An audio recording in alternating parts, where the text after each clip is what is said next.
এতদিন ধরে তোমার অপেক্ষায় ছিলাম, সকাল সকাল আসলে তবুও এইটুকু সময়ের জন্য। কার কথা বলছি দেখো, চারিদিকে মেঘ আর বৃষ্টি। এই 5 মিনিটও হয়নি, মাত্র 2 মিনিট একটু বৃষ্টি হয়েছে।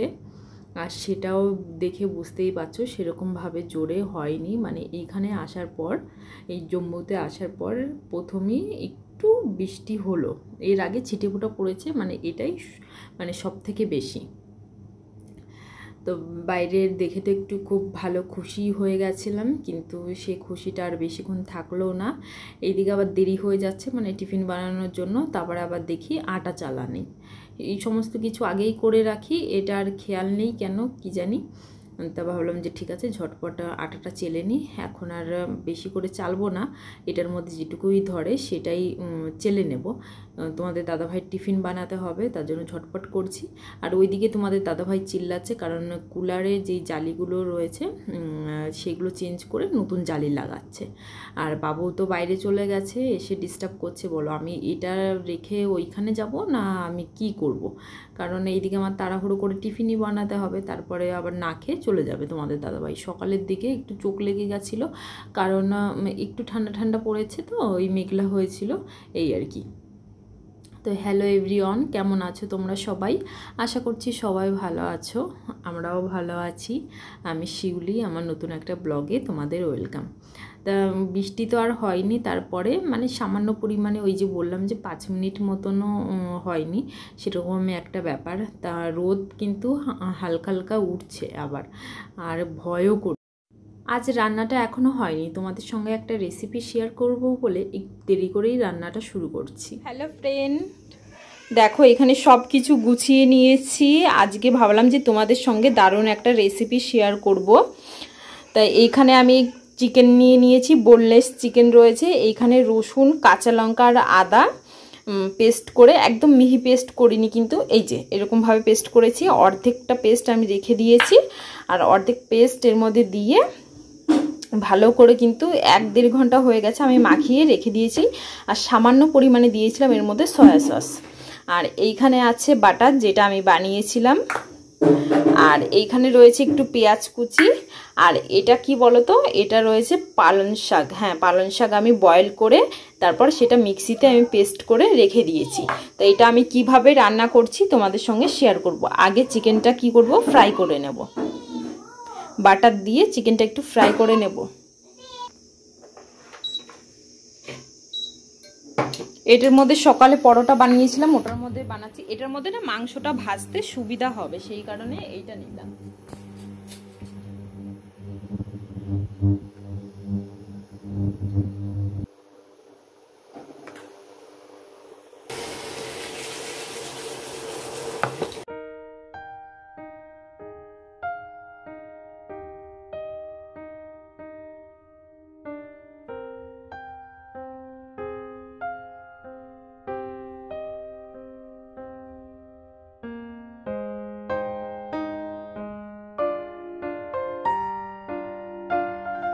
মাংসটা আমার সুন্দর করে লাল লাল করে ভাজা করা হয়ে গেছে।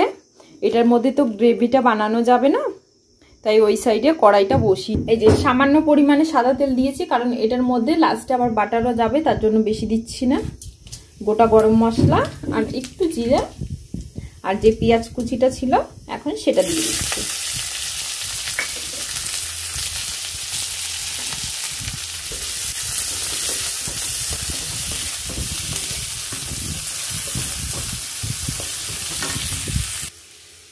পেঁয়াজটা একটু লাল লাল হয়ে গেছে, এখন এই আদা, রসুন আর কাঁচা লঙ্কার পেস্টটা দিয়ে দিচ্ছি।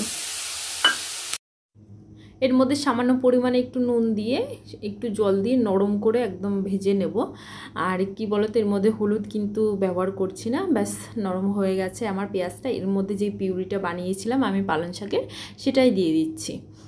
সমস্ত কিছু গুছিয়ে নিলে রান্না করতে কিন্তু এটা বেশি সময় লাগবে না। আর এটার মধ্যে একটু জল দেব, কারণ এটা নামানোর পরে আর একটু গাঢ়ও হয়ে যাবে।